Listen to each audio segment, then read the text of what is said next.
আবু সাঈদ খুদরি রাদিয়াল্লাহু তাআলা আনহু হতে বর্ণিত, তিনি বলেন, রাসূল সাল্লাল্লাহু আলাইহি ওয়াসাল্লাম আমাদের কাছে আসলেন।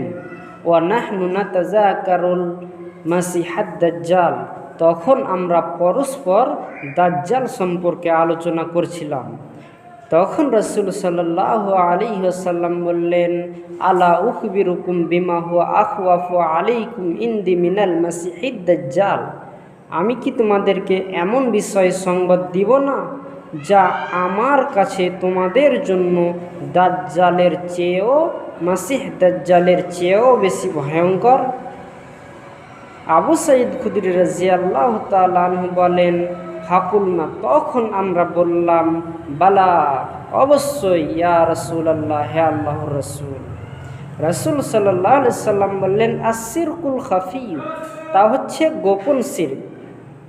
আই ইয়াকুমার রাজুলু ইউসাল্লি ফায়ুযায়্যিনু সালাতাহু লিমা ইয়ারা মিন নাজরি রাজুলিন।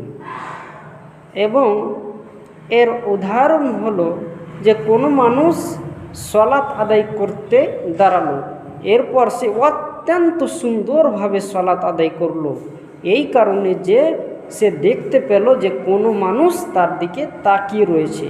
অত্র হাদিস দ্বারা বোঝা গেল যে লোক দেখানো ইবাদত করা যাবে না, লোক দেখানো ইবাদত করলে শিরকে আসগার হয়, যা ছোট শিরক।